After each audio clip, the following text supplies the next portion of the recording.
Hello बच्चों, how are you all? Hope you like the sessions and learning new things. मैं आज आ गई आपके लिए एक न्यू टॉपिक लेके।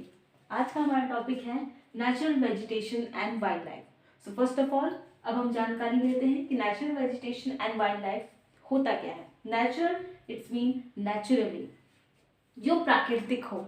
वेजिटेशन जो हमारे प्राकृतिक वेजिटेशन हमें जो मिलता है, और वाइल्ड लाइफ जो हम रहते हैं, वाइल्ड लाइफ जानवर, इंसान। ओके, सो हमारा पॉइंट है आज plant community which has grown naturally without human aid is called natural vegetation. This natural vegetation के डेफिनेशंस है प्लांट्स कम्युनिटी, प्लांट्स के जो कम्युनिटी होते हैं जो ग्रोन करते हैं नेचुरली, जैसे आपके होते हैं प्लांट्स, है ना, दीज आर नेचुरली, वो नेचुरली ग्रो करते हैं, उसे कोई उगाता नहीं है। और हम लोग उगाते हैं तो सिर्फ उसको पानी देते हैं, बाकी सब वो खाना पीना अपना खुद से करता है। जैसे ह्यूमन बनाते हैं ना, तो वो अपने लिए बनाते हैं, बट वो अपना खाना पीना जैसे खुद से वो बना लेता है, तो नेचुरली ग्रो करते हैं, जैसे ग्रास वगैरह ये सब चीज़ हो गए। तो plants community which has grown naturally without human aid, without human के हेल्प की जो ग्रोन करते हैं naturally, this is called natural vegetation. Okay, next है आपका flora. Flora and fauna, the two topics which are under the natural vegetations. So flora is used to denote plant product को हम denote करते हैं flora, and fauna is denoted as species of the animals. Flora is used to plants and fauna is used to animals. Okay, so these two words are flora and fauna. Flora is for plants and fauna is for animals. Okay, next है आपका biodiversity. Biodiversity किसे कहते हैं?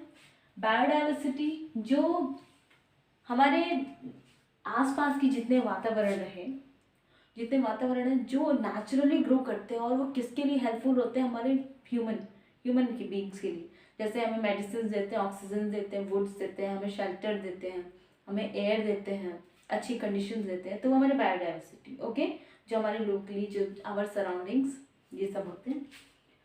इसके देखिए तीन parts होते हैं। Biodiversity have major three parts. What are they? Relief, climate and ecosystem. These three components makes a biodiversity. Okay, like relief, climate and ecosystem. अब ये तीनों के बारे में जानकारी लेते हैं कि ये सब होता क्या है। रिलीफ मीन्स होता है जैसे आप कोई चीज होता है हमारे सराउंडिंग्स जो हमें क्या देता हो, दो मात्रा में, जो हमें एनर्जी, जो हमें नीड्स को कंप्लीट करते हो। जैसे first of all it consist of two types, land and soil, है ना।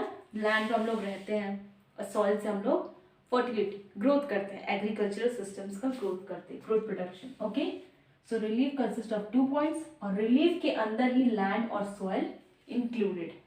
ओके, नेक्स्ट आपका क्लाइमेट। क्लाइमेट किसे कहते हैं? Climate is a conditions which depends on your long term weather। मैंने आपको क्लाइमेट वेदर आपकी चैप्टर्स में मैंने आप पहले मेरा देखी वेबिनार्स, तो मैंने वेदर्स एंड क्लाइमेट को अच्छी तरीके से डिफाइन किया है कि वेदर किसे कहते हैं, क्लाइमेट किसे कहते हैं। Okay, so climate has the three points. Climate consist of three point, sunlight, temperature and precipitation. Precipitation means rain. Climate is a long term जो ईयरली चेंज होता है। जैसे ठंडी होता है तो ईयरली चेंज होता है, मंथ बाई मंथ होता है ना। समर होते हैं तो मंथ बाय मंथ होता है, 3 months 4 months एक्सीडेड, वो जितना लेता है। बट वेदर क्या कहते हैं? जो डे टू डे चेंज होते रहते हैं, हर दिन प्रतिदिन। Okay, so climate consist of three types, sunlight, temperature and precipitation. Sunlight is depends, जब तक क्लाउड्स ना आए या जब तक ठंडी ना आए, या गर्मी में भी कभी कभी होता है ना, तो सनलाइट्स होते हैं। Temperature depends on the climate, temperature भी होता है, जैसे कभी कभी ज़्यादा गर्मी होता है तो ह्यूमिडिटी होती है, कभी लो होती है, कभी हाई होती है। और प्रेसिपिटेशन होता है रेन, जो हमारे बारिश होते हैं अक्सर हमारे जून जुलाई। ओके, इकोसिस्टम किसे बोलते हैं?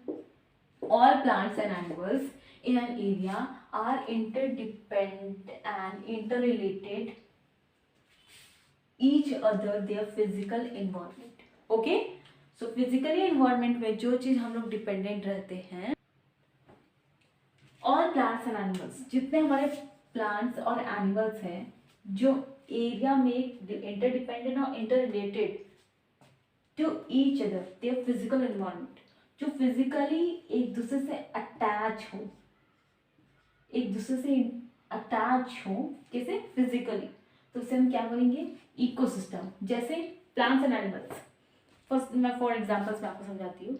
जैसे कोई एनिमल्स है, जैसे आप मान लो for example a deer eats of grasses, so this are interdependent food to each others. Animals और ह्यूमन बींग्स को प्लांट्स की बहुत ज़रूरत होती है, they needs for us, for oxygen, for medicine, for everything which we have to carry in their house, like chair, tables and wood.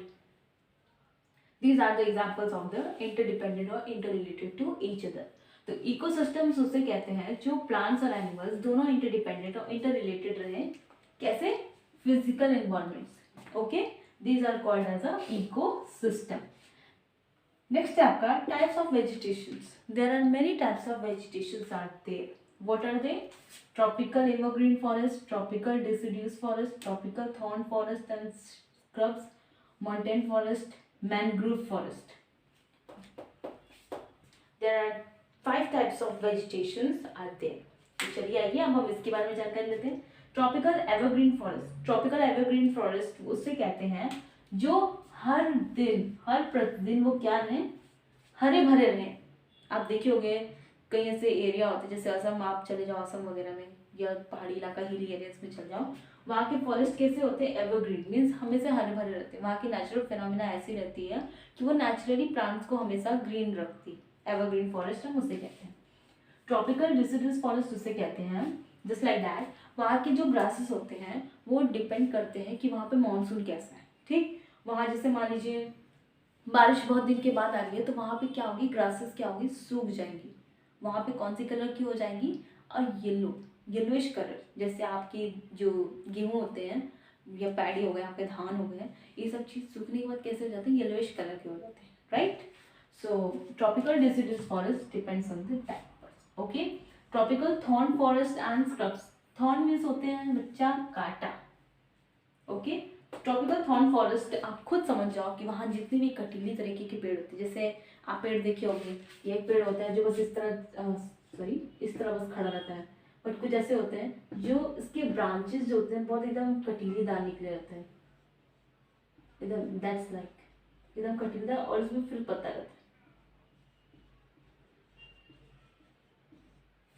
है ना, तो उसे हम कहते हैं थॉर्न फॉरेस्ट। इसके जो पेड़ होते हैं वो एक दूसरे से इस तरह अटैच रहेंगे, एक दूसरे के इस तरह, मतलब ऊपर, thorn forest. Okay, mountain forest, mountain forest को हम कहते हैं पर्वतीय, जो आपके पहाड़ के इलाके में होते हैं, है ना, पहाड़ के इलाके में होते हैं, जैसे ये आपके हो गए माउंटेन्स, वो माउंटेन पे ही डिपेंड करते हैं, वो एकदम सीधे सीधे एकदम खड़े रहेंगे पेड़ आपके पहाड़ पे। ठीक, उसे हम कहते हैं माउंटेन, ये इट्स मीन पर्वतीय फॉरेस्ट। मैंग्रोव फॉरेस्ट आप खुद जानते हो कि ये चीज होते हैं जो सिर्फ पानी में उगते हैं, मैंग्रोव फॉरेस्ट आप अच्छे से जानते हो, मुझे पता है, नहीं पता है ना, तो आप क्लासेस करो, आपको मैं और अच्छे से बताऊंगी। कुछ ऐसा चीज़ रहना चाहिए ना जो कि आपको मैं और अच्छे से क्लैरिफाई करूँ। ये सब चीज़ें में हैं, मैं सबका डेफिनेशन क्यों नहीं लिखी हूँ, क्योंकि आपको इंटरेस्ट आना चाहिए। आप जैसे पढ़ोगे उस हिसाब से मैंने तो आपको सिर्फ शॉर्ट फॉर्म में बता दिया कि हाँ इसको ये कहते हैं। अगर आपको इसका करेक्ट डेफिनेशन चाहिए तो बच्चा आप प्लीज़ कमेंट करो, ओके। इसके साथ साथ मैं इसके और भी टाइप्स बताऊंगी, बट आपके इंटरेस्ट रहना चाहिए, it's depend on your interest. But ये जो मैंने आपको बताया है, अगर आप इतना भी लिख के क्वेश्चंस पे चले आओ इस चैप्टर से, मान लो कहीं भी कोई क्वेश्चन उठा के दे दे और तुम इतना ही लिख कर चले आओ, तो बच्चा 10 आउट ऑफ 10 तो पाओगे, इट्स गारंटीड। बट आपको याद करना पड़ेगा, आपको लिखना पड़ेगा। ये नहीं कि आप मैम बोली हैं कि आप गारंटी पा दोगे, आप बस ये छाप के चले गए, नो।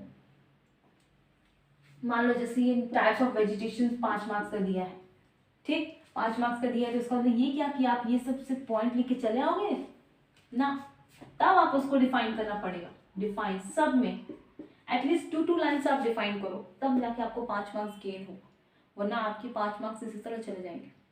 क्योंकि 5 मार्क्स में से ये 5 पॉइंट लिख के चले आओगे तो इस तरह आपको थोड़े ना मार्क्स मिलेगा, उसको भी आपको डिफाइन करना पड़ेगा कि नहीं करना पड़ेगा, इसको करो, इसको करो, इसको करो, इसको करो, इसको करो, सबको करना पड़ेगा, ओके। मैं भी शायद बच्चे आप सब समझ रहे होंगे। कन्वर्जन ऑफ फ्लोरा एंड फना। अब हम पढ़ेंगे किस तरह से फ्लोरा और फना को बचाया जाता है। कैसे हम लोग बचाते हैं।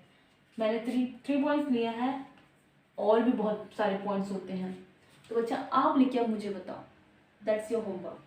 आप मुझे कमेंट करके बताओ कि इससे कौन कौन से और कन्वर्जन होते हैं जो फ्लोरा फौना को हम लोग बचा के रख सकते हैं। तो मैं 3 पॉइंट्स आपके सामने बोल देती हूँ।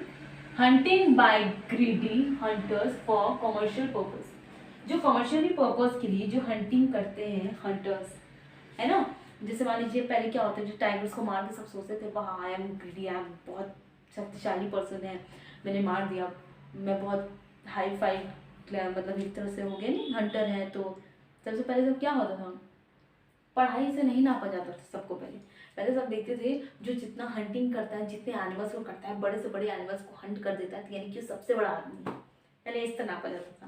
तो इसी तरह इसमें जैसे देखिए लिखा है हंटिंग बाय ग्रीडी हंटर्स और कमर्शियल पर्पस, कमर्शियल पर्पस के लिए। जैसे एलिफेंट के जो तीत होते थे वो बड़े हाईली कमर्शलाइज्ड होते थे, ट्रेड किए जाते थे, सबको बेचे जाते थे। एनिमल्स की स्किन अभी भी यूजेस होते हैं बट बहुत कमी से, अब वैसे नहीं हो रहे।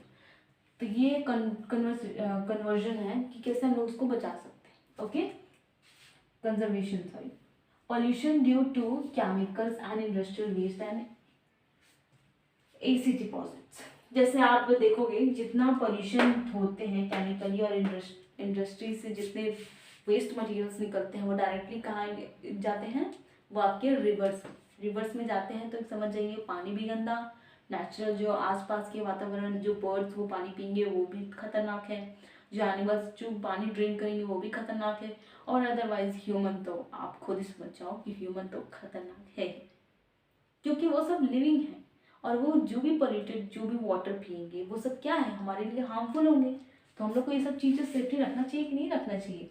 बहुत ऐसे कंजर्वेशन है, जैसे प्रोजेक्ट टाइगर को बचाना है, प्रोजेक्ट राइनोसरस को बचाना है, project great Indian bustard and many others eco development project have been introduce. बहुत ऐसे अलग अलग है, तो मैं आपको बताती हूँ कौन कौन से हैं।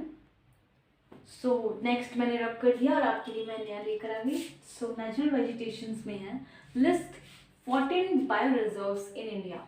सो 14 बायो रिजर्व्स है जो इंडिया में पाए जाते हैं। Sundarban in West Bengal, Similipal in Odisha, Gulf of Mannar in Tamil Nadu, Dihang Dibang in Arunachal Pradesh, Nilgiris in South Indian like in states of Tamil Nadu, Karnataka and Kerala, Vibru Saikwa in Arunachal Pradesh, Nanda Devi in Uttarakhand, Agastya Malya in Kerala and Tamil Nadu, Nokrek in Meghalaya, Kanchenjunga in Sikkim, Great Nicobar in Bay of Bengal, Panchmari in Madhya Pradesh, Manas in Assam and Amarkantak in Chhattisgarh. Okay, these are the 14 bioreserves which are seen in the Indians. Okay, so natural vegetations and wildlife में अगर आपको कोई भी ऐसे topics हैं जो आपको समझ में ना आया हो, सो प्लीज़ आप मुझे फीडबैक दो गुरु शिष्य वेबिनार में। Okay, so be a familiar to me and I am your teachers. So please express मैं करूँगी ज़रूर। अगर आप मुझसे कोई भी क्वेश्चन आप मुझसे पूछोगे तो मैं भरसक कोशिश करूँगी कि मैं आपको जल्द से जल्द उसको क्लैरिफाई करूँ क्लियरिटी के साथ। Okay, so see you soon. मैं नेक्स्ट टॉपिक के साथ न्यू टॉपिक के साथ आपके लिए फिर लेकर आऊँगी। Okay, so have a fun, bye.